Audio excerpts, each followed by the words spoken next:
Hello everyone, it is I, your new best friend, the Fables of Fables. I am recording so much today. I recorded at least 500 banana hours. I'm kidding. Anyway, today we're learning the basics of Jetfire. I know my good friend Mac did this, but I like Jetfire. Let's go. I got another Patreon sponsored episode for you this week on a subject chosen by supporter Michael Miskillen. Michael wanted the basics on that faction swapping scientist and legal headache, Jetfire. The original Jetfire toy started out life as the VF-1S Super Valkyrie jet fighter, the iconic mecha from the legendary 1982 anime Super Dimension Fortress Macross, released by Takatoku Toys. Takatoku went out of business in 1984, but the design of the toy was purchased by Bandai, from whom Hasbro then licensed it to use as part of the second year of the Transformers toy line in 1985. Ironically enough, this meant that when Macross was imported by Harmony Gold and released in the US as Robotech that year, the Valkyrie figure couldn't be part of the accompanying toy line, since Hasbro had beaten them to the license. Marvel writer Bob Budiansky wrote a profile for Jetfire characterizing him as swift, daring, and eager for battle, a believer in scientific advancement as the key to winning the war. The profile stated he was the first of a new generation of Autobots created on Earth, with the commercial for the Jetfire toy adding that he was designed to combat the Decepticons' air superiority. But the cartoon and Marvel comic would take the character in a somewhat different direction, and that's where the trouble started. See, in 1985, Hasbro's Japanese partner Takara began selling the Transformers toy line in their markets. But they couldn't sell Jetfire because Bandai owned the rights to the Valkyrie toy in Japan. This meant that Jetfire's inclusion in the cartoon was problematic. How could it air in Japan if it featured a toy from a rival company? Consequently, Jetfire was completely redesigned for animation so that he no longer resembled the toy. And they even went so far as to change the cartoon character's name to Skyfire, meaning that the first season's already recorded dialogue. His name is Jetfire. It's that traitor Jetfire! Have no fear, Jetfire's here! Had to be redone before broadcast. His name is Skyfire. It's that traitor Skyfire! Have no fear, Skyfire's here! In the cartoon, Skyfire was a friend of Starscream's who had crash-landed on prehistoric Earth while on a scientific expedition millions of years prior, and been frozen in Arctic ice. Discovered and revived by the Decepticons in the present day, Skyfire hesitantly sided with his old friend Starscream, but when his eyes were opened to the Decepticons' evil, he sided with the Autobots against them. His debut appearance concluded with him being buried in ice once more, but the Autobots soon had him thawed out to join them on several more adventures. Unfortunately, Skyfire's new name and redesigned appearance evidently weren't enough to satisfy legal requirements, and he was quietly dropped from the show only a few episodes into the second season. He had a better time of it in the Marvel comic, which used his revised design, but was able to keep the Jetfire name. Here, as in Budiansky's profile, he was created on Earth, but like the cartoon, he had a Decepticon beginning. He was built by the evil Shockwave, who intended to force the captive Optimus Prime to bring Jetfire to life as a Decepticon with his creation Matrix. Fortunately, Prime had transferred the Matrix to the Autobots' human ally Buster Witwicky, who used its power to take control of Jetfire and thwart Shockwave's plan. Prime subsequently used the Matrix to bring Jetfire to life as an Autobot, and he went on to assume a position of authority in their ranks, though the UK comic would spend some time exploring the issues that Jetfire struggled with as a result of his Decepticon origins, including the distrust with which the other Autobots initially regarded him. While licensing issues had made Jetfire a problem for America and Japan, they worked in his favour in continental Europe. When the Transformers toy line launched there, it didn't include Optimus Prime, because the license for his toy was held in that part of the world by a different company named Justra. Until the rights could be sorted out and Optimus added back into the line, a new leader character for the Autobots was needed, and Jetfire was chosen, famously immortalized in the role in a pack-in mini-comic.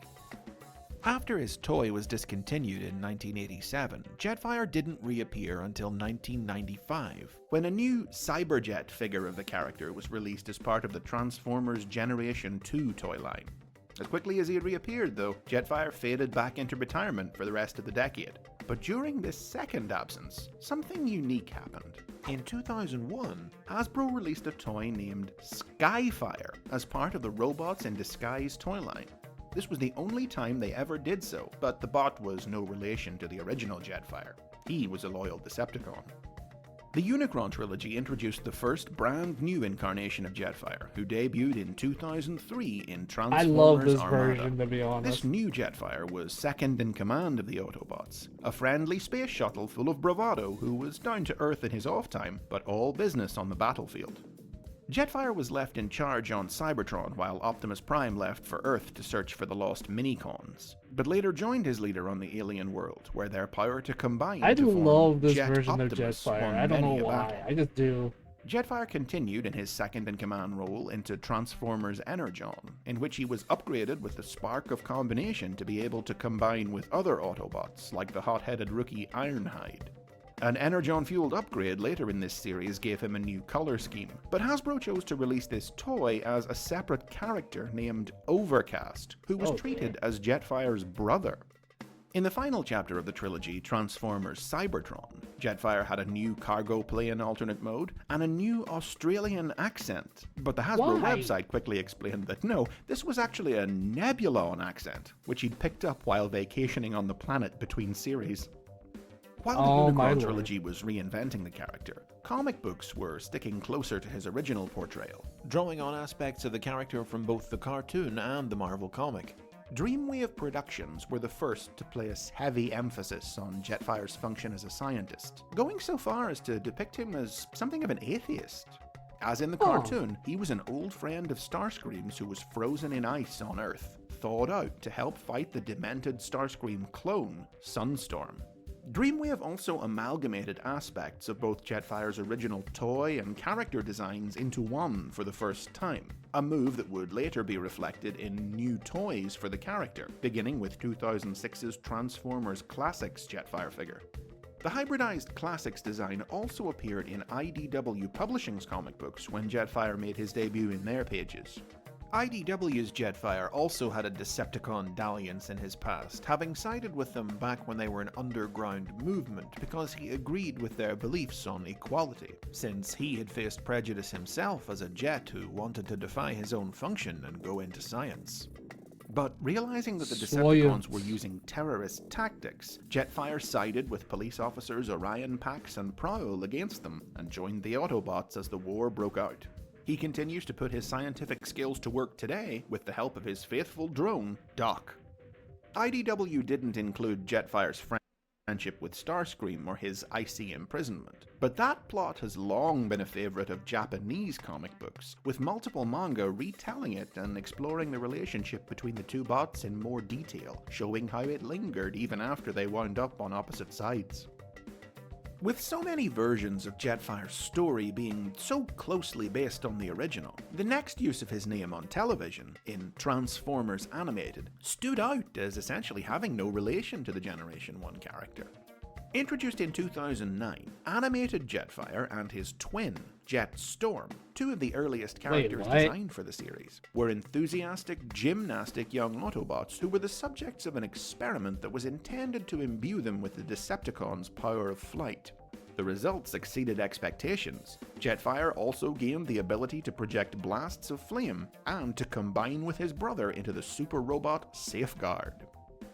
That is a very interesting version. Jetfire's live-action movie incarnation, a cranky old broken-down bot not that turned that one. into an SR-71 Blackbird, was as much of a departure from the original as the animated character had been. But in truth, he actually drew quite a bit from past incarnations.